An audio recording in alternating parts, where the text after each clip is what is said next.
This is a story about how a house becomes a home, not with a nail and a hammer, but with the quiet weight of a hand offered in the dark. It is about how the most profound vows are not spoken at an altar, but in the hush of a lamplit kitchen, with a simple promise to stay. Here, you will find that true protection is not a drawn gun, but the careful question, "May I?" And that the fiercest love grows in the space between two people who choose, again and again, to be safe for each other.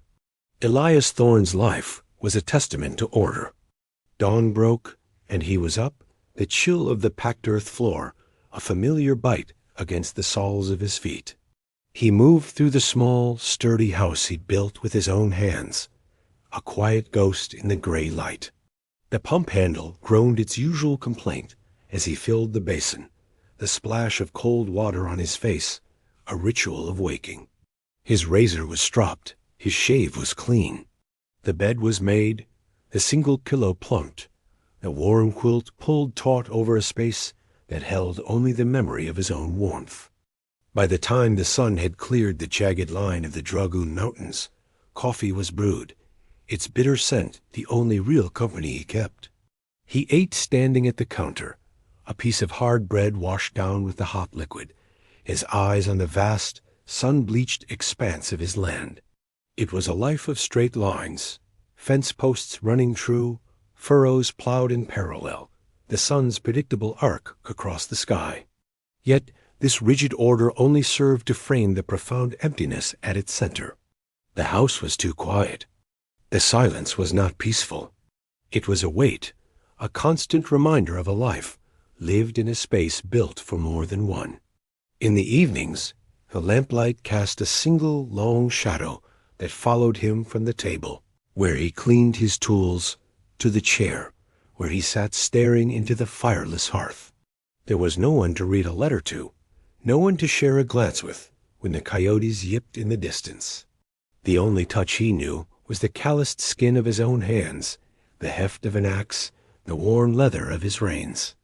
He was a stoic man, competent and honorable, but the solitude was grinding him down into something fine and brittle, like the dust that settled on every surface of the silent house. He had come here seeking peace after a life that had shown him too much of its opposite, but he was learning the hard way that peace was not the same as a lack of noise. It was a shared quiet, a comfortable silence, and that was something he did not have. His protection was a code, his service a habit, but there was no one to offer it to, save for the land and the livestock that asked for nothing but feed and water. The desire for belonging was a deep, buried thing, an ache he refused to name, but felt in the hollow of his chest each night as he latched the door. The woman was not by the road. She was a half-mile inside his property line, near the slow-moving creek that offered the only real shade for miles. Elias saw her from a distance, a still figure in the shimmering summer heat, and his first instinct was caution. His hand went not to his pistol, but to the brim of his hat, shading his eyes. He'd learned long ago that most threats announced themselves with noise and bluster. Silence was often just a need for peace. He dismounted, his boots making soft sounds in the dust as he approached. She was tall, taller than any woman he'd ever seen up close, with the straight, proud bearing of the Chiricahua people who called these lands home. Her dark hair was unbound, tangled with bits of leaf and travel. She was sitting, her back against the trunk of a cottonwood, her eyes closed. She was not sleeping. It was the stillness of pure exhaustion, of a body that had simply refused to take another step. A worn waterskin lay empty beside her. As he drew closer, she did not startle. Her eyes opened, dark and wary, and tracked his approach. There was no fear in them, only a profound weariness and a flicker of defiance. She was a survivor. He could see it in the set of her jaw, in the way she held herself even in collapse. "Water," he said, his voice rusty from disuse. He unslung his own canteen and held it out, stopping a respectable 10 feet away. He did not move closer, did not press. The offer hung in the air between them. Her gaze dropped to the canteen, and back to his face, assessing. He saw the calculation in her eyes. A man alone, a woman alone. A risk. After a long moment, she gave a slow, deliberate nod. Elias walked forward, unscrewed the cap, and set the canteen on the ground near her hand before retreating to his original spot. He watched as she drank, her movements slow but sure. She didn't gulp it down like a person panicked by thirst, but drank with a controlled desperation that spoke of a long journey. When she was finished, she carefully screwed the cap back on and set the canteen down. She looked at him again, a question in her eyes. This was not a rescue from peril. There was no storm, no immediate danger save for the unrelenting sun. This was a crossroads. He could ride on and leave her to her fate, or he could offer something more. His own loneliness echoed in the quiet space between them. "My house is near," he said, the words feeling clumsy in his mouth. "There is shade, more water, food." He gestured vaguely back the way he'd come. "You can rest there." It was a practical arrangement offered in plain speech. Sanctuary, not salvation. She rose to her feet, using the tree for support, and he saw the true scale of her. She stood nearly as tall as he did, her frame strong beneath the worn dress. She held his gaze, her perceptiveness a palpable thing. She was deciding not if she needed help, but if he was the kind of man from whom she could accept it. Finally, she gave another single, decisive nod. The walk back to the homestead was silent. She followed a few paces behind his horse, her stride surprisingly steady. When they arrived, he led her not through the front door, but to the pump in the yard. He worked the handle, letting the cool water spill over her hands and wrists. He offered her a clean cloth, and she washed the dust from her face. Inside, the house was cool and dim. He pointed to the small spare room. "You can stay here." He left a pitcher of water and a plate of bread and cheese on a crate just outside her door, and retreated to the main room, giving her the dignity of space. He heard the soft click of the door closing, and the silence that returned to the house felt different now. It was no longer empty. It was waiting. Chayton awoke to the smell of dust and sun-baked wood. The light filtering through the small, clean window was soft, the morning air still holding a touch of night's coolness. She lay perfectly still on the narrow cot, her senses taking in the strange, quiet space. The blanket was rough but clean. The room was bare, containing only the cot and a small wooden crate for a table. There was no lock on the inside of the door, but she had wedged the room's only chair beneath the handle before sleep had claimed her. It was a flimsy barricade, but the act of setting it had been necessary. Autonomy was a muscle, and hers had been exercised to the point of exhaustion. She listened. The sounds of the house were rhythmic and predictable, the soft scrape of a boot on the floor, the groan of the water pump, the distant metallic clang of a tool being set down. The man, Elias, moved with a quiet economy. He did not whistle or hum or speak to himself. His presence was a steady, unobtrusive weight in the house, like a grandfather clock ticking in a corner. She had assessed him yesterday by the creek. His eyes were clear, his hands steady.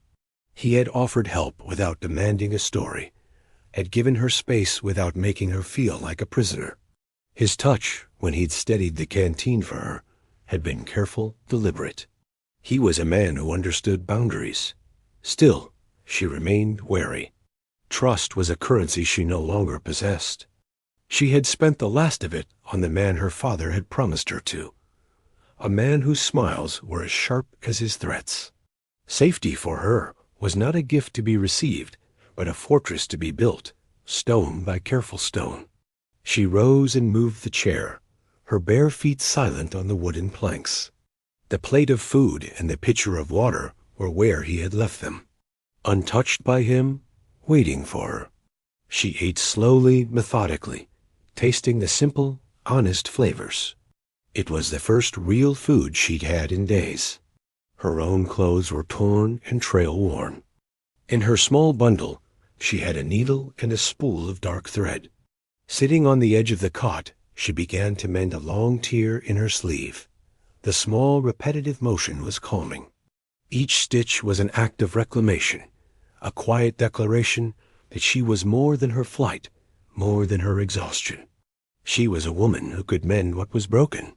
From her window, she could see him working. He was mending a fence line, his movements practiced and efficient. He worked with a deep physical competence, his body a study in purpose. He rolled his sleeves to his forearms, the sun catching the line of his jaw as he focused on his task. He was alone, she realized, in a way that went deeper than simple isolation. His solitude was a habit, etched into the lines around his eyes and the set of his shoulders. He moved as if he had long ago forgotten how to make space for another person. Yet he had made space for her. He had not asked her name. He had not asked where she came from or where she was going. He had simply seen a need and met it with a quiet, respectful grace. It was a language she understood far better than words. When the sun was high, he stopped his work and returned to the house. She heard him wash at the basin, the sounds loud in the stillness.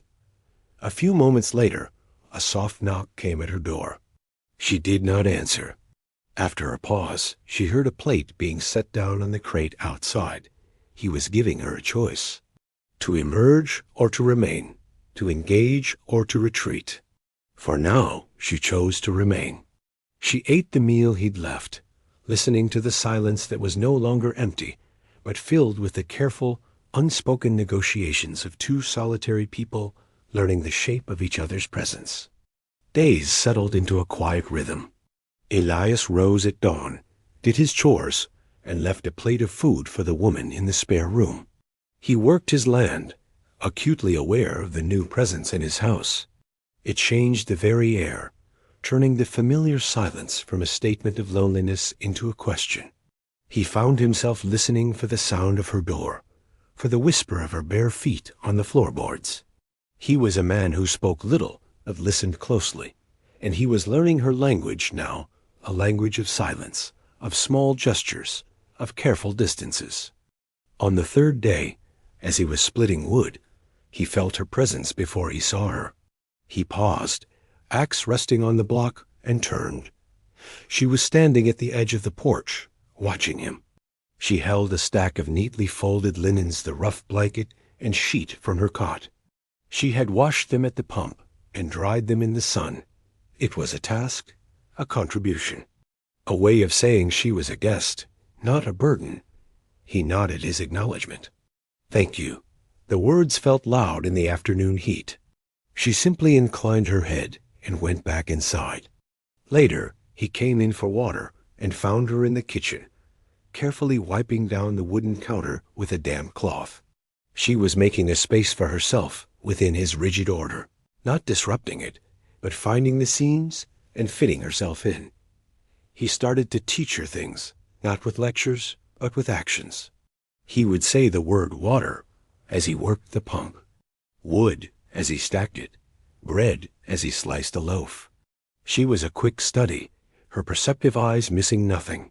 She would repeat the words softly, her voice low and musical, a sound that felt alien and welcome in the quiet house. In return, she taught him a word. He had been trying to fix a stubborn hinge on the barn door. He grunted in frustration as the metal refused to yield. She had been watching from a distance and came over. She pointed to the hinge. "Ish-gee," she said. It sounded like a breath. She pointed to his furrowed brow. "Ich-gee," she repeated. He understood. Trouble, obstinacy. He looked from the hinge to her face, and the corner of his mouth twitched. "Ich-gee," he echoed, as she gave him the smallest, most fleeting of smiles. It was the first he'd seen, and it struck him with the force of a physical blow. That evening, he took off his work shirt and noticed a long L-shaped tear near the cuff where it had caught on a nail. He tossed it onto the chair by the hearth, meaning to mend it later. He was competent with a needle, a necessity of a solitary life, but it was a task he disliked. The next morning, the shirt was still on the chair, but the tear was gone. In its place was a line of small, impossibly neat stitches, the dark thread almost invisible against the warm blue fabric. He ran his thumb over the seam. It was stronger than the original cloth. He found her by the creek, washing her hair. He stood at a respectful distance until she was finished. She rose, twisting the long dark strands to wring out the water. "The shirt," he said, holding it up. "Thank you." She looked at the mended tear, then at him. Her gaze was direct, unwavering. She gave a slight nod, accepting his gratitude as her due. It was not a favor. It was an exchange, his shelter for her skill. A balance was being struck. Trust was being built, not in grand declarations, but in these quiet domestic moments. A mended shirt, a shared word, the slow, careful pouring of the warmer cup of tea, an offer he made that evening which she accepted with another look of deep, considering quiet. His guard was lowering, stitch by careful stitch. The longing he'd buried for so long was beginning to stir, awakened by the simple, profound presence of another soul in his silent house. Chayton watched him. She learned the rhythm of his days, the set of his shoulders when he was tired, the way he would pause and scan the horizon, a habit so ingrained it was like breathing. He was a man who saw threats everywhere, a holdover, she suspected, from a life before this quiet ranch. But here, in this house, his watchfulness was different. He scanned rooms for her comfort, not for danger. He noticed if the water pitcher was low, if the wood box was getting empty. He was a protector, but his protection was gentle, offered in the form of foresight and care. She began to venture further into the house, into his life. The kitchen, once solely his domain, became a shared space. She had watched him cook his simple meals. One afternoon, while he was out checking the far fences, she decided to act. She found flour, salt, and lard in his well-stocked pantry. Her own people made a flatbread, quick and easy, cooked on a hot, greased stone. His stove was a different kind of beast, a cast-iron monster, but the principle was the same. She worked the dough, her hands remembering the motions taught to her by her mother. The unfamiliar kitchen began to feel less alien as she moved through it, claiming a small piece of it as her own. By the time Elias returned, the scent of fresh bread filled the house. He stopped in the doorway, his expression unreadable. He saw her standing by the stove, a plate of golden brown bread on the counter. For a moment, the quiet equilibrium between them wavered. He had provided for her. This was a shift in that dynamic. Chayton braced herself, but he simply took off his hat, hung it on its peg, and went to the basin to wash his hands. "Smells good," he said, his back to her. It was approval. It was acceptance. That night, for the first time, they ate at the same table. The silence was different than it had been in the preceding days. It was not the silence of strangers navigating a shared space, but the comfortable quiet of two people engaged in a mutual activity. The only sounds were the scrape of a fork on a plate, the soft chew of bread. She watched his hands. They were large, calloused, and capable, yet they moved with a surprising gentleness. He set his fork down with no clang, lifted his cup with no scrape. When he saw that her glass of water was half empty, he reached for the pitcher. He paused, his hand hovering over it. "May I?" he asked. The question was soft, but it landed with immense weight. He was not assuming. He was asking permission to serve her, to care for her. It was a gesture of respect so profound it made her throat tighten. She nodded, unable to speak. He filled her glass, careful not to spill a drop, and set the pitcher back in the center of the table. Later, when he moved to clear her plate along with his own, she acted on instinct. She placed her hand flat on the table, a small, sharp motion. "No," she said, The word was firm. He froze, his hand halfway to her plate. He looked at her, his expression questioning but not offended. "I will," she said, the two English words coming out clear and strong. She would clear her own plate. She would wash her own dish. It was a boundary, a small declaration of her agency. He had given her shelter, but she was not his servant. He held her gaze for a long moment, then gave a slow, deliberate nod. He took his own plate to the wash basin and left hers on the table. He was honoring her boundary. He was respecting her choice. In that small, quiet moment, a new foundation was laid. Trust, she was learning, was not about grand gestures of protection. It was about this: a man asking before he poured water, a man accepting a woman's quiet refusal. It was the careful, patient construction of safety, one shared meal at a time. A summer storm rolled in from the west, not with the fury of a monsoon, but with the low, mournful sigh of a long, soaking rain. The sky turned the color of slate, and a persistent wind began to rattle the window panes and keen under the eaves of the house. Elias watched it from the porch, smelling the ozone in the air. He was not worried about the storm itself. The house was sturdy, the livestock secure in the barn. He was worried about her. He had built this house to be functional, not comfortable. The main room, with its large stone hearth, was the solid core. The spare room, a later addition, was less insulated. The wind found every crack in the walls, and the sound of it was a constant, lonely cry. He found her standing in the center of the main room, a blanket wrapped around her shoulders.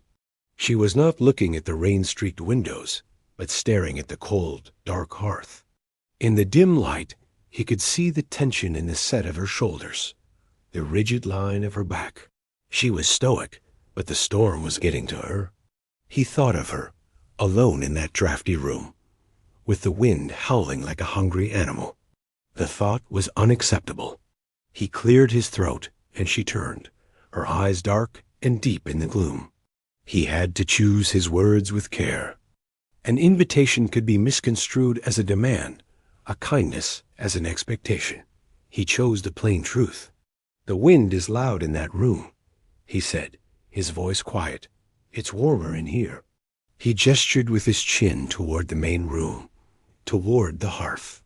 He would build a fire. "You can sleep in here, on the bed." He added the next part quickly, to erase any possible misinterpretation. "I will take the floor." He would not put her in a position where she felt she owed him anything, least of all her proximity. He would give her the place of comfort and take the hardship for himself. It was a simple, honorable solution. Chayton looked at him for a long, searching moment. Her gaze was intense, as if she were trying to see past his words and into the core of his intent. He stood perfectly still, letting her look, letting her decide. He had made his offer. The choice was entirely hers. He saw the flicker of some old fear in her eyes, the shadow of a time when a man's offer was a command in disguise. But then it was gone, replaced by the calm, perceptive consideration he was coming to know so well. She understood his offer was genuine. She also understood its implications. To share a room for a night was to cross a significant boundary, to step into a new level of intimacy, however chaste. The wind howled, rattling the door in its frame, and seemed to make the decision for them. "No," she said, her voice soft but firm. Elias's heart sank for a brief, sharp moment before she spoke again. "The floor is for no one." She walked to the large bed that dominated one wall of the room. It was his bed, a sturdy frame he'd built himself, with his worn quilt and single pillow. She looked at it, then back at him. She gestured to the side of the bed nearest the wall. An invitation, a counteroffer. It was not an acceptance of his terms, but a renegotiation. They would share the space as equals. It was a mutual, explicitly consensual choice to deepen their closeness, born of a practical need for comfort, but sealed with a profound, unspoken trust. "All right," Elias said, his voice a low rumble. He went to the hearth and began to build a fire, his hands steady, but his heart beating a slow, heavy rhythm against his ribs. The simple act felt momentous, like laying the foundation stone for a new world. Later, in the flickering firelight, they lay down on the bed, on top of the quilt, a respectable distance between them. The warmth of the fire pushed back the storm's chill, and the quiet crackle of the logs was a comforting sound. He lay on his back, hands behind his head, staring at the shadowed ceiling. She lay on her side, facing the wall. But in the quiet darkness, he could feel the subtle warmth of her presence beside him, a steady anchor against the wind and the rain. Nothing had happened, but everything had changed. Chayton woke to the smell of wood smoke and the soft gray light of a rain-washed dawn. The storm had passed. For a moment, she was disoriented. The unfamiliar weight and warmth beside her, a stark contrast to the solitary weeks that had preceded it. She turned her head slowly. Elias was still asleep, lying on his back, one arm flung over his eyes. In sleep, the stern, watchful lines of his face were softened. He looked younger, more vulnerable. The sight stirred a feeling in her chest she could not name, a complex mix of tenderness and a fierce, protective instinct. They had not touched during the night, yet the simple act of sharing a space, of weathering a storm together, had forged a new kind of bond between them. The air was no longer charged with the tension of strangers, but with a quiet, humming awareness. She slipped from the bed, her movements silent, and added a log to the glowing embers in the hearth. The house was their shared territory now. Later that week, Elias indicated that he needed to go to the nearby town for supplies. He did not ask her to come, but stood by the door, holding her worn shawl. Another invitation, not a command. She accepted with a nod. The town of dusty roads and false-fronted buildings was a jarring intrusion of noise and people. Men stopped and stared as they walked down the main street. They stared at Elias, a man known for his solitude, and they stared at her, a tall, proud Apache woman at his side. Their gazes were a mixture of curiosity and suspicion, and Chayton felt the familiar prickle of being seen as an object, a curiosity. Inside the mercantile, a man with a slick smile and a proprietary air approached them. He was well dressed, his clothes a stark contrast to the practical attire of the ranchers and miners around him. "Thorne," he said, his voice overly familiar. "Didn't take you for the type to be acquiring strays." His eyes raked over Chayton, dismissive and insulting. Chayton's spine stiffened. She had met men like this before, men who saw people as possessions. This was Silas Croft, a man who owned half the town and acted as if he owned everyone in it. Elias moved, not with aggression, but with a quiet finality, placing himself slightly between her and Croft. It was a small, protective gesture, but it spoke volumes. "She is with me," Elias said, his voice flat and cold. The words were simple, but they were a public declaration. A line drawn in the dust. Croft's smile faltered for a second. "A man needs a woman to keep his house, I suppose. But you could do better than that." He gestured vaguely at Chayton. "I can find you a proper housekeeper, a white woman." The insult was plain. Chayton met Croft's gaze directly, her own eyes like chips of flint. She would not be diminished. Elias did not rise to the bait. "We have what we need," he said, his tone leaving no room for argument. He placed the sacks of flour and coffee on the counter, paid the clerk, and turned to her. He waited for her to walk ahead of him, a gesture of respect, before he followed her out of the store. The ride back to the ranch was silent, but the air was thick with the ugliness of the encounter. As they neared the homestead, the familiar landscape a welcome balm. Chayton knew she had to offer him a piece of her past. He deserved to know the risk he was taking by aligning himself with her. They sat at the kitchen table, a cup of water between them. "The man I was to marry?" she began, her voice low. He was like Croft. He saw me as a prize his father had won for him, a way to bind my people to his. This was the truth of her identity. She was not merely a woman who had wandered away. She was Chaitin, daughter of a chief, a political pawn who had refused to be played. I chose to leave, to be a stray, as he called it. It is better than being a cage bird.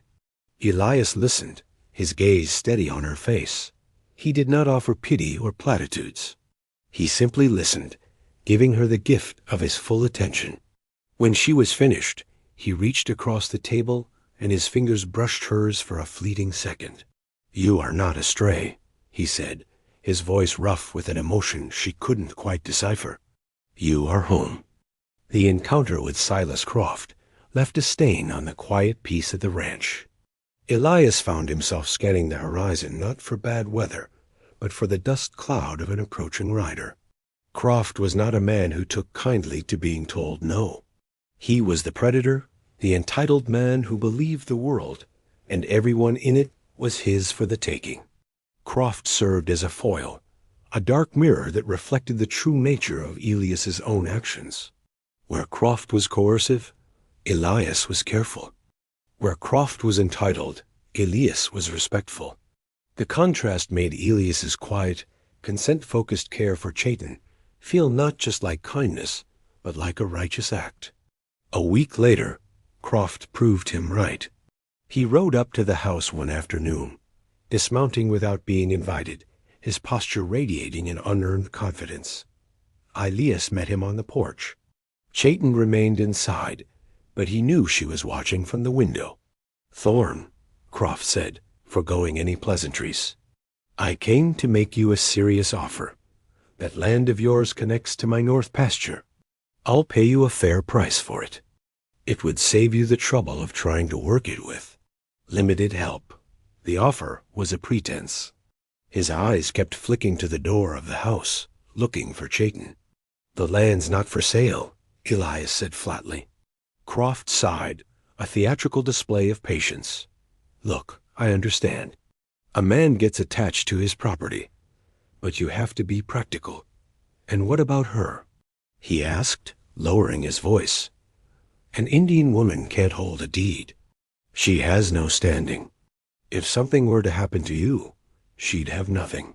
She'd be at the mercy of the next man to come along. A man like me might not be so charitable." The threat was veiled, but clear. He was trying to assert his power, to frame himself as a potential savior and Elias as a fool. "She's not your concern," Elias said, his voice dangerously low. "She is safer here with me than she would ever be with a man who speaks of women and land in the same breath." After Croft finally left, his threats hanging in the air, the tension inside the house was thick enough to taste. The world was pressing in on their quiet sanctuary. That evening, as they sat in the dim light of a single lamp, Elias felt compelled to offer a piece of his own story. It was a trade, a balancing of the scales after her confession.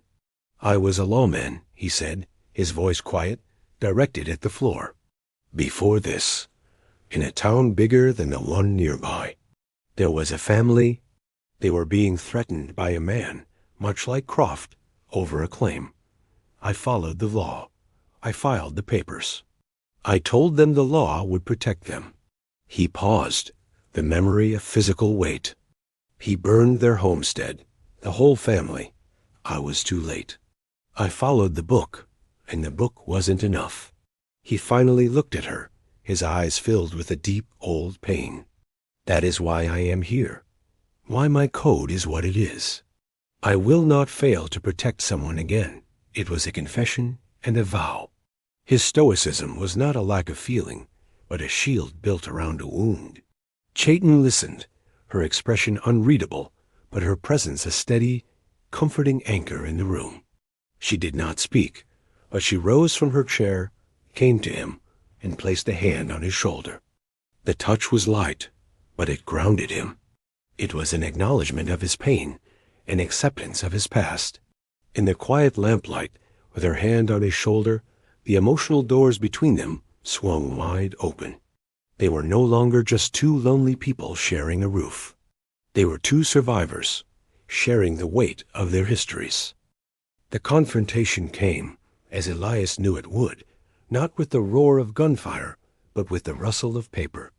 Silas Croft returned 2 days later, this time with the town's paunchy, sweat-stained sheriff in tow. The sheriff, a man whose loyalty was bought and paid for by Croft, looked deeply uncomfortable. Croft, however, was smug. He held up a document with an official-looking seal. "Thorne," he announced from the porch, not even bothering to dismount. "This is a warrant for her." Chayton came to stand beside Elias in the open doorway. Her face was a calm, proud mask, but he could feel the tension radiating from her. She had been running from a fate like this, and now it had found her on their doorstep. "A warrant for what?" Elias asked, his voice steady. He kept his hands loose at his sides, away from the pistol on his hip. This would not be solved with violence. "For absconding," Croft said, his smile thin and cruel. "Seems a prominent chief from the Northern Territories filed a claim. His daughter, promised in a tribal alliance, ran off. The description fits her perfectly. He had found the true identity that Chayton had fled from and was twisting it into a weapon. The law says she's to be returned. She's property, Thorne, his property." The word hung in the hot, still air, an obscenity. Chayton flinched, a barely perceptible tightening of her shoulders. She had fought so hard for her autonomy, only to be reduced to a piece of property on a piece of paper. She looked at Elias, her eyes searching his. This was the moment. He could hand her over. He could bow to the law, just as he had done once before, with disastrous consequences. But she saw no hesitation in his face. She saw a quiet, unshakable resolve. She lifted her chin. She would not be a silent victim in this exchange. Her voice, when she spoke, was clear and carried across the dusty yard, her English accented but strong. "This is my home." It was a simple statement, but it was a declaration of war. It was a claim, staked with more courage than any legal document. Elias looked at her then, a quick sidelong glance that was a conversation in itself. It said, together, it said, "I am with you." Her answering gaze was all the confirmation he needed. He did not draw his gun. He did not raise his voice. He simply held up his own property deed, the paper worn and folded at the creases. He looked directly at Croft, his eyes like gray steel. "This warrant is meaningless," he said, his voice calm and decisive. "She is my wife. Under the laws of this territory, her place is with her husband. This is her home now." The words settled over the yard with the force of a physical blow. The sheriff shuffled his feet, looking anywhere but at them. Croft's smug expression dissolved into disbelief, then rage. "You're lying," he spat. "There's no record." "The record is our word," Elias said, his gaze unwavering. "And my deed. She lives on my land as my wife. You have no jurisdiction here. You will leave." It was a plain vow, spoken not in a church but in the dust of his own yard, a choice made in the face of their adversary. It was a shield, forged in the moment, from truth and love and a desperate, brilliant lie. Croft stared at their united front Elias, solid and unmovable. Chayton, proud and defiant at his side. He saw that his flimsy legal trickery, his attempts at coercion, were useless against the simple, powerful truth of their partnership. With a curse, he wrenched his horse's head around and galloped away, the embarrassed sheriff trailing in his wake. They had won, not with blood, but with a bond. The dust settled. The sound of hoofbeats faded into the vast, indifferent silence of the landscape. Elias stood in the doorway, the deed still clutched in his hand, the paper crinkled from the force of his grip. The adrenaline of the confrontation drained away, leaving a tremor in its wake.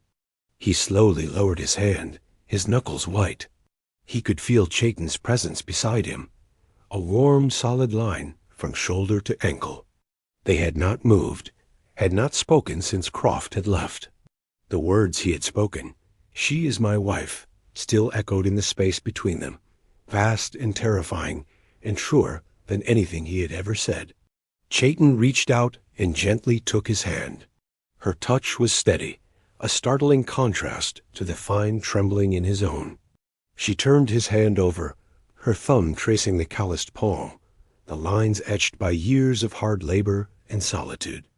Her eyes found the small, bleeding cut on his knuckle, where he had gripped the rough-hewn doorframe too tightly. She said nothing. She simply held his gaze for a moment, and led him by the hand back into the quiet dimness of the house, away from the harsh sun and the prying eyes of the world. She took him to the kitchen, the wash basin.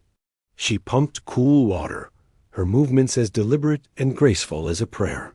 With a clean cloth, she gently washed the blood and dust from his hand. The simple, tender act of aftercare was more intimate than any embrace. He watched her, mesmerized. The lamplight, for the afternoon had waned into evening, caught the high line of her cheekbones and the deep, serious concentration in her dark eyes. He had offered her protection, and now she was tending to him, caring for him in the aftermath of the fight he had waged on her behalf. It was a partnership, a reciprocity that went beyond words. She found a small tin of salve and carefully worked it into the cut, her touch feather-light. Then she took a strip of clean linen and wrapped it expertly around his knuckle. Her hands, which he knew to be strong enough to work dough or mend thick canvas, were now impossibly gentle. They didn't need to speak about the declaration he had made.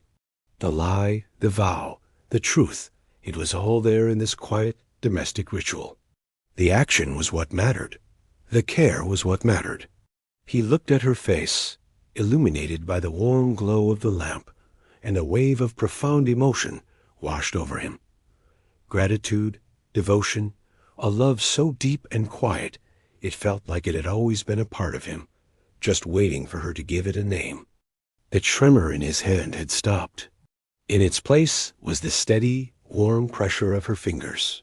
He realized, with a clarity that shook him to his core, that his lie to Croft had not been a strategy. It had been a confession. Later that evening, the house was quieter than ever, but the silence was now a comfortable blanket, not a shroud. The shared danger had burned away the last of their reservations, leaving a raw and honest tenderness in its place. Chayton moved about the kitchen, preparing a simple meal of beans and the last of the bread she had made. Her movements were economical and filled with a sense of belonging. This was her kitchen now, her home. She set 2 plates on the table, 2 mugs side by side. Elias watched her, his bandaged hand resting on the table. The small white strip of linen was a visible symbol of her care, a testament to the battle they had won together. They ate in a familiar, comfortable silence. The air was thick with unspoken things, with the weight of the words spoken in the yard and the truth that lay beneath them. The house felt like it was holding its breath, waiting. When the meal was finished, Chayton did not rise to clear the plates. Instead, she reached across the table, her long, elegant fingers breaking a piece from the small remaining loaf of bread. She held it out to him. It was not a question. It was an offering, a simple, profound act of feeding him, of nurturing him. It was an echo of his own earlier gestures, the cups of water poured, the plates of food left at her door.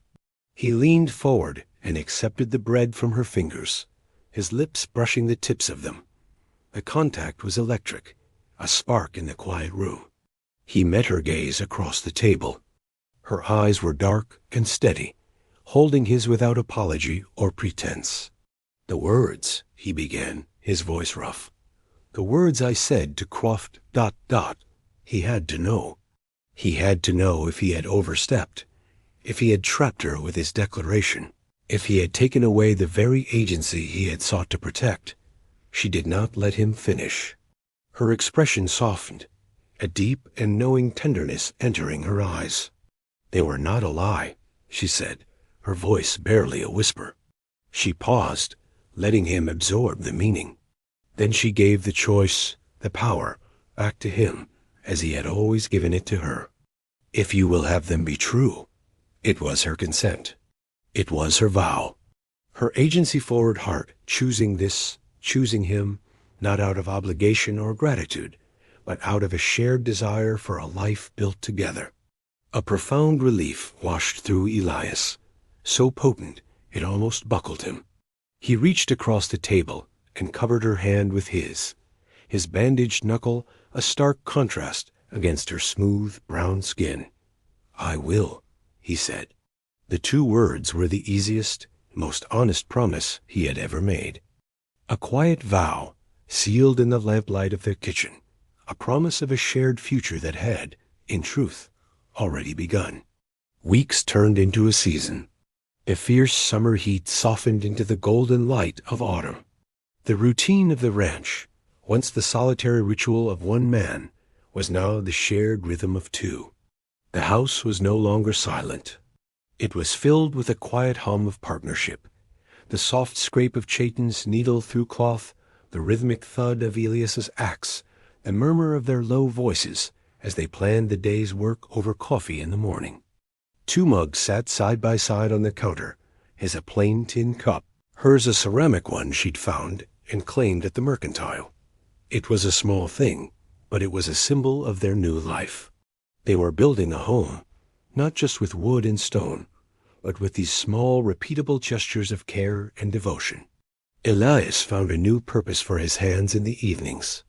By the fire, which was now lit every night against the growing chill, he worked a piece of cottonwood with his knife. The wood was soft-yielding.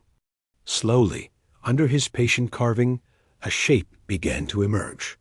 A falcon, its wings slightly spread, its head turned as if watching something in the distance. Chayton, his falcon, proud, perceptive, and free. It was a token of his devotion, a symbol of the spirit he had never sought to tame, only to shelter. Across the hearth from him, Chayton worked on a new shirt for him. The blue chambray was sturdy, meant for work, but her stitches were fine and exact. On the pocket, over the heart, she was embroidering his initials. E.T. It was a claim, a mark of belonging. He was hers, just as she was his. Their love lived in these quiet, domestic acts. It was in the way he always gave her the warmer side of the bed, near the hearth. It was in the way she mended his gloves before he even knew they were torn. It was in the shared glance across a field, the easy way they moved around each other in the small kitchen, a dance of comfortable intimacy. One evening, he finished the carving. He sanded it smooth with a piece of worn leather until the wood felt like silk. He held it out to her across the hearth. She put down her sewing and took the small wooden bird, her long fingers cradling it with care. She looked at it for a long time, her expression unreadable in the flickering firelight. Then she looked up at him, her dark eyes shining with an emotion so deep it needed no words. She rose and came to him, kneeling before his chair. She did not speak. She simply placed her hand flat against his chest, directly over the pocket she had so carefully stitched. She held it there, letting him feel the warmth of her palm, the steady pressure of her hand. Underneath, he could feel his own heart beating, a strong, steady rhythm. It was a quiet promise, sealed not with a kiss or a grand declaration, but with the simple, profound weight of her touch. This was their chosen future. A named home, a shared routine, a found family of 2. And in the quiet, firelit room, it was more than enough. It was everything.